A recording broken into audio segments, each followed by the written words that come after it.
Bonjour à toutes et à tous, vous écoutez Cinécast. Salut Thibaut. Salut Guillaume. Aujourd'hui on vous parle du film Shining ou The Shining, hein, ça dépend comment on préfère tout simplement, de Stanley Kubrick, film qui fête ses 40 ans puisqu'il était sorti le 16 octobre 1980. Maintenant du coup il ressort au cinéma pour fêter tout ça, et aussi parce qu'il est disponible en version 4K. Je crois que c'est déjà le cas pour la format achetable en grande surface, j'ai envie de dire, mais au cinéma c'est une première de le voir sur ce format là. Chez nous oui, mais effectivement il est déjà dispo en vidéo en 4K depuis un an environ, dans un... Alors c'est pas vraiment un nouveau montage, mais peut-être qu'on va écouter un extrait de la bande-annonce. Oui, mais je vais d'abord un peu expliquer de quoi il s'agit, forcément, si pour ceux qui n'ont pas vu le film comme moi. Film avec Jack Nicholson, avec Shelley Duvall et avec Danny Lloyd, de Stanley Kubrick, forcément, on l'a déjà dit. Ça parle de quoi ? Ça parle d'un écrivain qui s'appelle Jack Torrance, qui est engagé comme gardien pendant tout l'hiver dans un grand hôtel isolé dans le Colorado, qui s'appelle le Overlook Hotel. Hein. C'est déjà peut-être quelque chose d'assez mythique si vous connaissez ce nom. Et en fait, il espère aussi profiter de ce temps-là pour... vaincre sa panne d'inspiration puisqu'il tente d'écrire. Il s'y installe avec sa femme Wendy et son fils Danny, qui a un petit côté médium. Et tandis que Jack n'avance pas vraiment dans son livre, son fils est de plus en plus hanté par des visions terrifiantes, et lui découvre les terribles secrets de l'hôtel et bascule petit à petit dans une forme de folie meurtrière jusqu'à s'en prendre éventuellement jusqu'à sa propre famille. Je propose qu'on s'écoute un extrait de la bande-annonce. Ce site fut choisi pour son isolement et la beauté du paysage. Jacques est instituteur. Non, un ancien instituteur. Eh bien ici, ça va drôlement vous changer. 5 mois de tranquillité, c'est tout ce que je demande. Cet endroit est un si énorme labyrinthe qu'il me faudra tracer une piste de miettes de pain chaque fois que j'y entrerai. T'as vraiment envie d'aller vivre dans cet hôtel tout l'hiver ?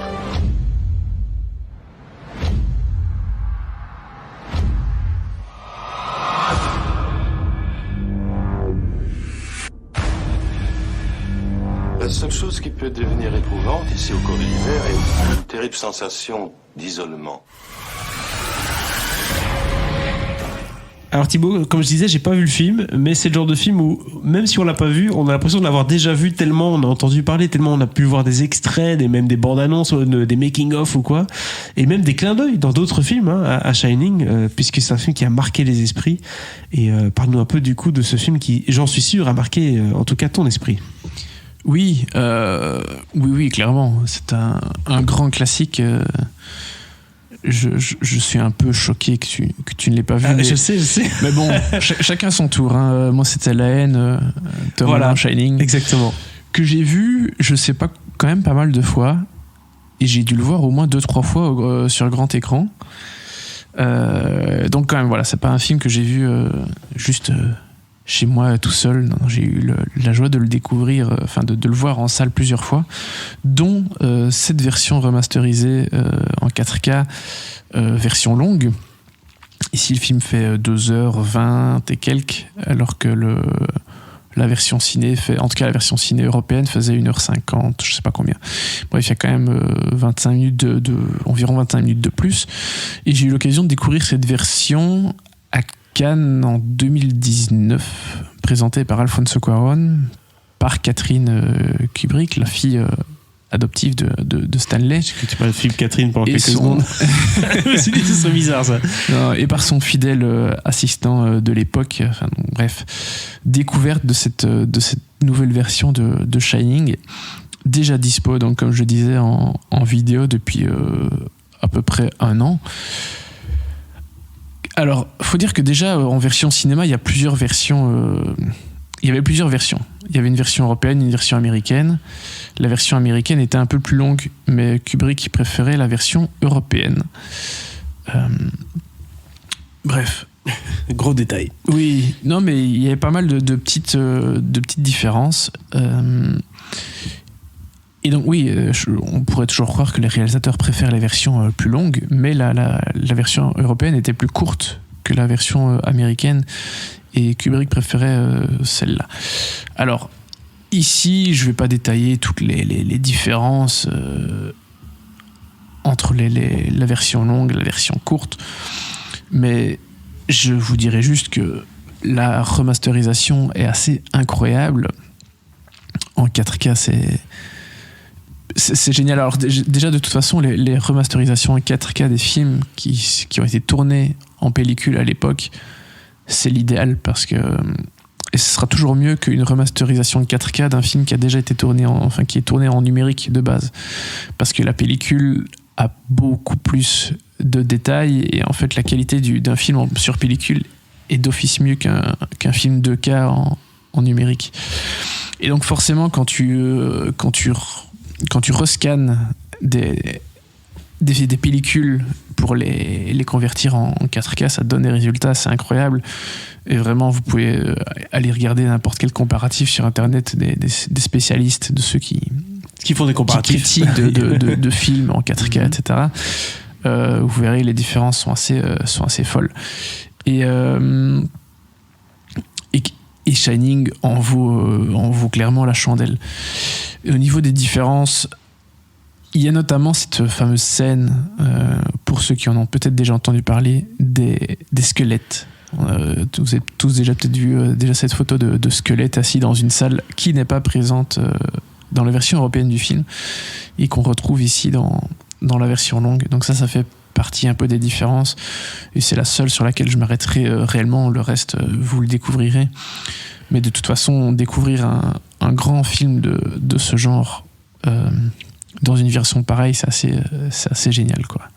Parce qu'évidemment, c'est un film avec plein de couleurs, même si on est l'hiver dans un hôtel, oui. Il y a quand même pas mal de couleurs, que ce soit les robes des petites filles, le couleur rouge, le rouge, hein, effectivement, le blanc.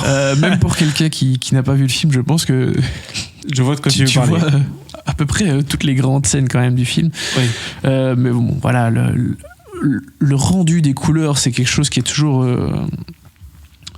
pas compliqué, mais avoir un beau rendu de couleurs, c'est quand même pas simple. Et on a rarement ça. Donc forcément, quand on peut revoir un film pareil en très très bonne qualité, ça vaut la peine, quoi. Et en plus, si vous avez l'occasion de le voir sur grand écran, faut pas hésiter. Pas hésiter, notamment parce que le film se tient très très bien, n'est-ce pas? Et que Jack Nicholson livre une de ses performances les plus marquantes. Ça, Jack. Oui. Non, mais Jack Nicholson, il est incroyable, c'est un de mes acteurs préférés.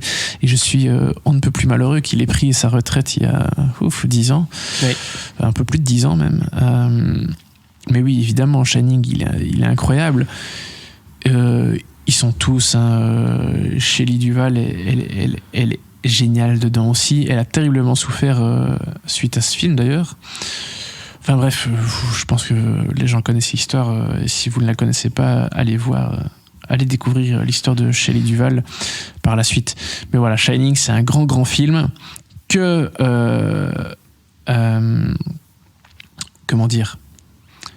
que Stephen King n'aime pas. Oui, comme beaucoup de films qui n'aiment pas de adaptation. Voilà, c'est pas une adaptation fidèle de son bouquin. Il y a une autre version, un autre Shining qui existe, réalisé par Mick Garris, qui est beaucoup plus fidèle. Et donc les puristes préfèrent souvent la version de Mick Garris. Mais les cinéphiles préfèrent celle de Stanley Kubrick. Mais oui, c'est incomparable. Et pour rappel, Shining qui a connu une suite, Dr. Sleep, sorti l'année dernière, qui est vraiment je sais plus si on en a parlé dans le podcast. Oui, on en avait parlé, mais c'était qui est un bon compromis entre le film qui fait une espèce de lien entre le film de Kubrick que Stephen King, pardon, décidément j'ai du mal aujourd'hui, que Stephen King n'aime pas, et la suite que Stephen King a écrite. Donc voilà, et je pense que Stephen King aime plutôt bien Dr. Sleep et trouve que Mike Flanagan a quand même bien réussi à concilier les deux, parce que Stephen King l'aime ou pas, c'est le Shining de Kubrick qui est gravé dans l'inconscient collectif et pas la version certes plus fidèle de Mick Garris. Oui. Donc voilà, l'exercice n'était pas évident et je pense que Mike Flanagan a quand même bien réussi ce boulot d'essayer de réconcilier un peu les deux. Et donc voilà, donc vous pouvez regarder Dr. Sleep sans aucun problème. Je sais qu'il y a plein de gens qui ne l'ont pas aimé, mais c'est un film tout à fait correct. Et si vous n'avez pas encore vu Dr. Sleep, déjà il faut voir Shining. Oui, c'est ça, on va commencer par Shining. C'est l'occasion de le voir là sur le grand écran, qui ressort ici là maintenant pour Halloween en Belgique.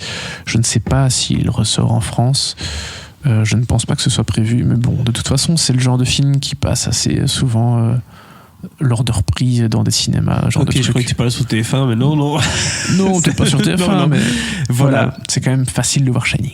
Quelle note tu lui donnes s'il faut donner une note à Shining? Je vais pas aller noter un le classique panthéon pareil, du cinéma. mais oui, ça fait partie du panthéon du cinéma d'horreur déjà, et puis oui, sans doute du cinéma tout court. Ça fait partie, sans doute, en tout cas, des films de Kubrick que je préfère. Bon, mon préféré reste Orange Mécanique, et de loin, mais Shining, voilà quoi. 5 étoiles du coup pour ce film qui est de nouveau au cinéma à partir de ce mercredi 28 octobre.